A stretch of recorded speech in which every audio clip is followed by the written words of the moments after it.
Good morning class. हम Mesopotamia सभ्यता में संस्कृति शहरों का महत्व कल पढ़ चुके हैं। उसके आगे आपके दिया हुआ है किताब में लेखन कला की देन।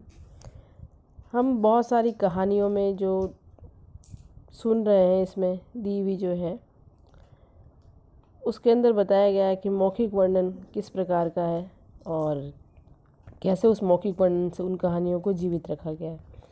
इसी प्रकार से विज्ञान को जीवित रखने के लिए भी लिखित दस्तावेज या किताबों की आवश्यकता होती थी। तो इन्होंने लिखित रूप से, मेसोपोटामिया के जो लोग थे उन्होंने लिखित रूप से बहुत सारी ऐसी पट्टिकाएँ, सूचिकाएँ बनाई जिससे आने वाली जो पीढ़ी है वो उसको काम में ले सके, उसको जान सके।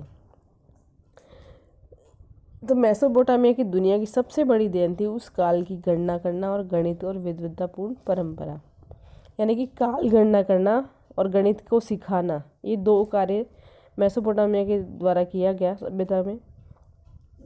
इसमें कुछ पट्टिकाएँ मिली है जो 1800 ईस्वी पूर्व की है, जिसमें गुणा, भाग, तालिकाएँ, वर्गमूल, चक्रवर्धी ब्याज की सारणियाँ दी गई है।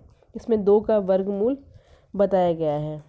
इसमें आपको 2 का वर्गमूल स्पष्ट रूप से दिखाई दे रहा है और इसका जो उत्तर है, जब हम इसको हल करते हैं तो इसका उत्तर हमें 8.41421296 होगा और सही उत्तर इसका जो है वो 1.41421356। ये थोड़ा सा अंतर है लेकिन कुछ पॉइंटों का है और लगभग उत्तर जो है, हम जब 2 रूप में लिखते हैं, 1.41 तो 1.41 दोनों सेम समान है।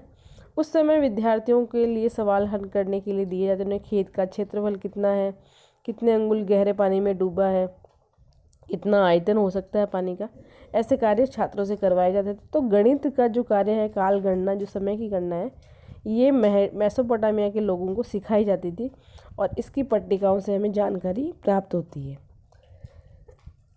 अब बात करें हम पृथ्वी के चारों ओर चंद्रमा परिक्रमा के अनुसार पूरे वर्ष में 12 महीनों का विभाजन करना और 1 महीने को 4 हफ्तों में और 1 दिन को 24 घंटों में, 1 घंटे को 60 मिनट में।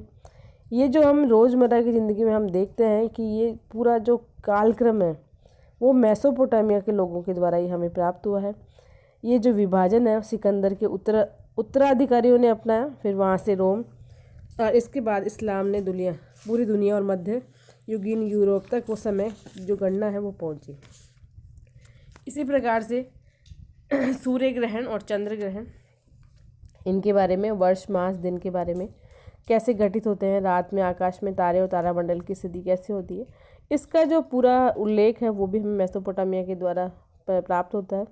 मेसोपोटामिया में महत्वपूर्ण उपलब्धियों को प्रस्तुत किया गया है और लेखन की कला और विद्यालयों में उन संस्थाओं का कुछ अभाव था, लेकिन फिर भी लिखित जो पट्टिकाएँ प्राप्त होती है उससे मालूम चलता है कि जो छात्र थे वो पूरा पढ़ने में निपुण थे, प्रतिभा संपन्न थे और हिसाब किताब रखने वाले लेखाकार न बना करके उन्हें प्रतिभा संपन्न व्यक्ति बनाने का प्रयास किया, बौद्धिक रूप से उपलब्धि बढ़ाने का प्रयास किया गया।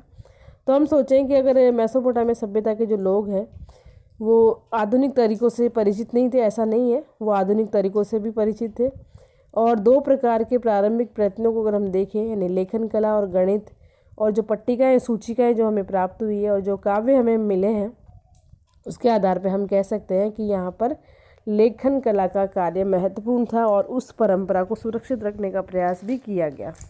अब बात करें एक पुरातात्विक पुस्तकालय की, तो एक लौह युग जब चल रहा था उस समय उत्तरी प्रदेश में असीरियाई के लोगों ने एक साम्राज्य की स्थापना की 720 से 610 तक, और ये जो साम्राज्य था मिस्र में फैला हुआ था। इसकी जो अर्थव्यवस्था थी उस समय आपस में लूटपाट ज़्यादा हो रही थी और अधीनस्थ प्रजाजनों को दबा करके जो शासक है वो कार्य करवा रहा था। बेगार और नजराना ज़बरदस्ती लिया जा रहा था। पशु, धातु, शिल्प, ये भी खाद्य सामग्री के रूप में उनसे ली जा रही थी।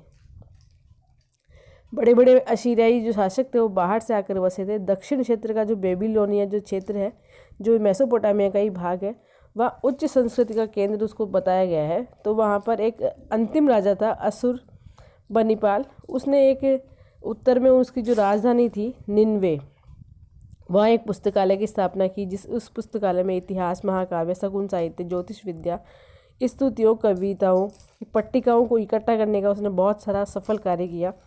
और अपने जो लिपिक थे उनको दक्षिण भाग में भेजा, वहाँ पुरानी पट्टिकाओं का पता लगाए, और जो छात्र थे उनको पढ़ने के लिए, और उन छात्र उनकी पुनः नकल करें यानी लिखने का कार्य करें। तो बेबीलोन ऐसा नगर था जहाँ पर ये पट्टिकाओं का संग्रह तैयार करने का प्रयास किया गया। हालांकि 1800 ईस्वी में सुमेरियन भाषा थी वो बंद हो गई थी विद्यालय में, और उसके स्थान पर द्विभाषी सुमेरियन अकादमी पट्टिकाओं के माध्यम से अब वो भाषा पढ़ाई जा रही थी।